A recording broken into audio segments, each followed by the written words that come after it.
Sa ngalan samahan, sa Anak, ug sa Espiritu Santo. Amen. Ang Ebanghelyo kinutlo gikan sa basahon sumala ni San Mateo, Kapitulo 3, versikulo 24 ngadto sa 43. Unya misugilon sa Jesus kanilag laing sambingay. Ang gingharian sa langit sama sa usa ka tawo nga nagpugas og mayong binhi didto sa iyang uma. Usa niya nakagabii samtang nangatulog ang tanan. Usa ka kaaway miadto og misabod og liso sa mga sagbot, sagol sa trigo ug unya mibiya. Sa nakatubo na ang mga tanom ug misugod na sa pagbuswak ang mga uhay, diha pa mailhi ang mga sagbot. Ang mga sulugoon sa tag-iya miduol kaniya ug miingon, "Sir, mayong binhi ang gipugas mo sa imong uma. Busa diin man gikan ang mga sagbot." Siya mitubag, "Usa ka kaaway ang naghimo niini."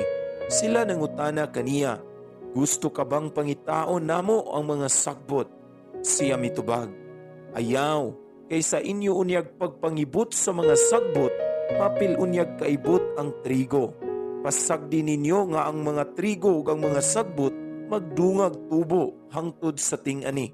Kay ingnon ko ra unya ang mga mangangani, ibta ninyo pag-una ang mga sagbot, bugkusa kini ug ilabay ngadto sa kalayo. Apan tiguma ang trigo ug hipusa dito sa akong kamalig."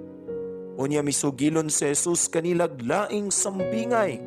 Ang gingharian sa langit sama sa usa ka liso sa mustasa. Ang labing gamay sa tanang liso gikuha kini sa usa ka tawo o gipugas didto sa iyang uma. Ug sa pagtubo na sa maong binhi, nahimo kini nga labing dako sa tanang tanom. Kini nahimong kahoy ug nanugpa ang mga langgam ug nagsalag sa iyang mga sanga. Si Jesus misugilo na usab og laing sambingay. Ang gingharian sa langit sama sa igpapatubo sa pan. Gikuha kini sa usa ka babae o gisagol sa usa ka takus nga harina hangtod mitubo ang tibuok minasa. Si Jesus may gamit og mga sambingay aron pagsugilo nining mga butanga ngadto sa mga tawo. Wala siya'y gisulti kanila bisag unsa kundili pinaagig sambingay. Gihimo niya kini aron matuman ang gingon sa propeta, "Mugamit akog mga sambingay kun magsulti ako kanila. Suginlan ko silag mga butang nga wala pa hibalui, sukad mabuhat ang kalibutan."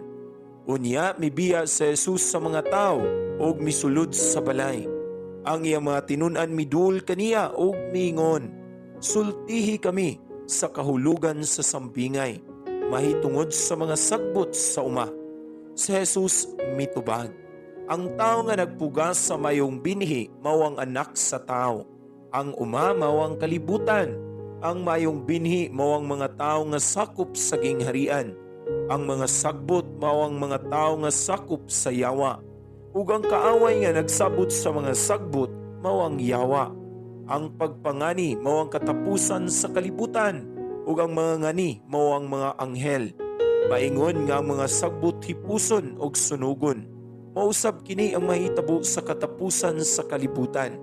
Ang anak sa tao magsugo sa iyang mga anghel sa paghipos gikan sa iyang gingharian sa tanan nga mo'y nakaangin sa mga tao sa pagpakasala. Ingon man ang tanan nga nagbuhat og dawtan o gitambog sila ngadto sa hudno nga nagdilaab. Diin maghilak sila og magkagot sa ilang ngipon.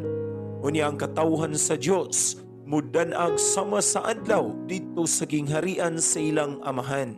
Busa pamati kung may dalunggan kamo. Mga igsuon, ang Ebanghelyo sa Ginoo. Daigon ikaw, O Kristo.